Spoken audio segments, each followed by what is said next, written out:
Whenever rumors about Nikon Z7 III arises, speculation often centers on a potential sensor upgrade to 60 megapixels, positioning the camera as a specialized tool for architecture, landscape, and product photography, where capturing static subjects for commercial or fine art purposes is the primary goal. However, from a marketing perspective, such a move could risk cannibalizing sales of the widely popular Z8 and Z9. So what can we expect? Let's talk.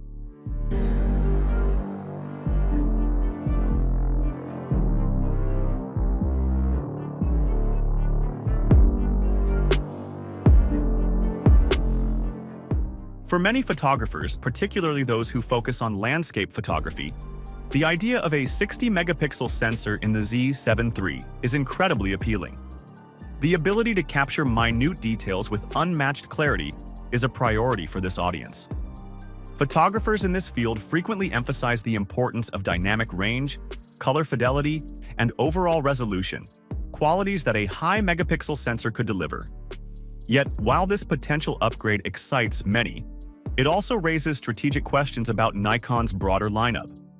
The Z8 and Z9 models have already established themselves as powerhouses for speed, performance, and versatility.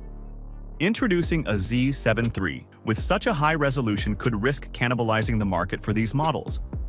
Many argue that Nikon needs to strike a delicate balance, offering meaningful advancements in the Z7 III without overshadowing the flagship models.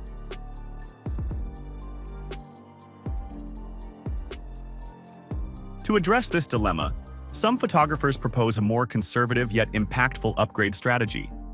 Suggestions include incorporating dual-speed 7 processors to enhance processing speed, improving the autofocus system, and introducing a 47 to 50 megapixel stacked sensor. These changes, while less radical than a jump to 60 megapixels, would ensure the Z7 III remains relevant and competitive without encroaching on the territory of the Z8 and Z9. The autofocus system, in particular, is a recurring theme in these discussions. Many photographers feel that the Z7 II's autofocus capabilities, while decent, could be further refined to cater to modern expectations. With advancements in AI-powered subject recognition and tracking becoming industry standards, Z7 III has an opportunity to stand out if it can deliver cutting-edge autofocus performance tailored to both static and dynamic shooting scenarios.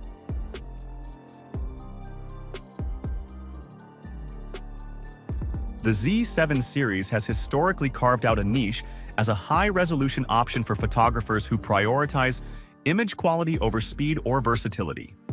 Landscape and architecture photographers, in particular, have been vocal about their desire for a Z7 III that continues to emphasize these strengths. By doing so, Nikon could clearly delineate the roles of its cameras.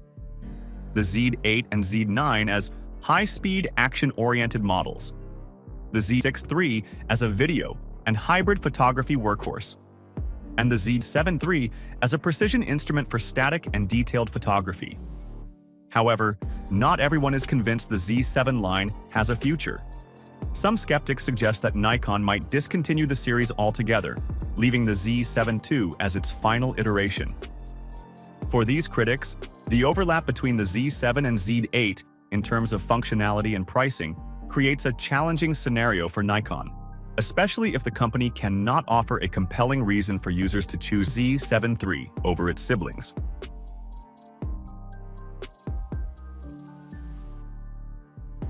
Despite these concerns, many photographers argue that there is a genuine and underserved market for high-resolution full-frame cameras that avoid the bulk and expense of medium-format systems.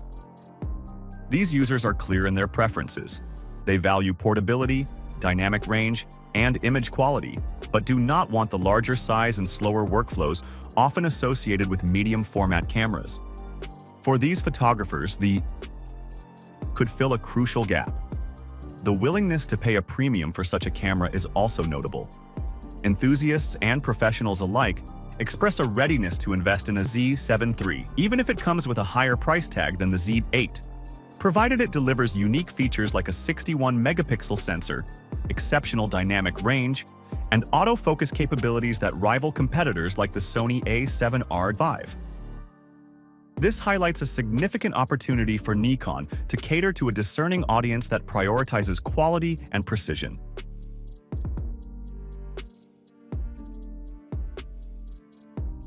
However, the question of pricing and market positioning remains complex. If the Z7 III were to incorporate a 60-megapixel sensor, it would likely drive up production costs, potentially resulting in a price point that exceeds the Z8. This could limit its appeal, as many photographers might struggle to justify the higher cost for what could be perceived as a relatively modest upgrade. The challenge for Nikon lies in delivering enough value to justify the price without alienating its target audience. Critics of Nikon's broader strategy have voiced concerns about the company's approach to its mirrorless lineup. Some feel that Nikon has been too conservative, relying on a limited number of models and extending their lifespans rather than actively innovating. These photographers argue that Nikon risks falling behind competitors who have successfully addressed niche markets. For instance, Sony's A7R series has maintained a strong foothold by catering to high-resolution enthusiasts with models that emphasize image quality over speed.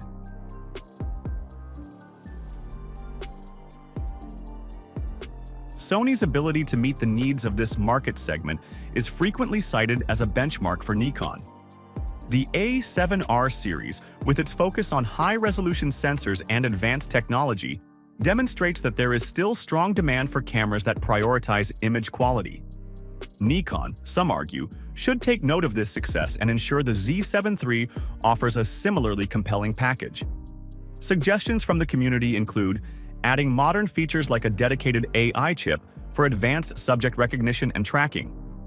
While Z7 III would primarily target static subjects, incorporating cutting-edge autofocus capabilities could broaden its appeal and future-proof the camera. By blending traditional strengths with modern advancements, Nikon could create a product that appeals to both purists and tech-savvy photographers.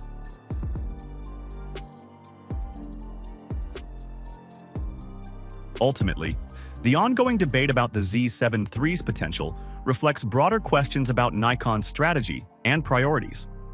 While some photographers see the Z7 line as redundant in the wake of the Z8, others passionately believe there is still room for a dedicated high-resolution camera in Nikon's lineup. The key lies in differentiation. Nikon must ensure the Z7 III offers unique value while staying true to the aspects that made the Z7 series popular in the first place. For photographers, the stakes are high.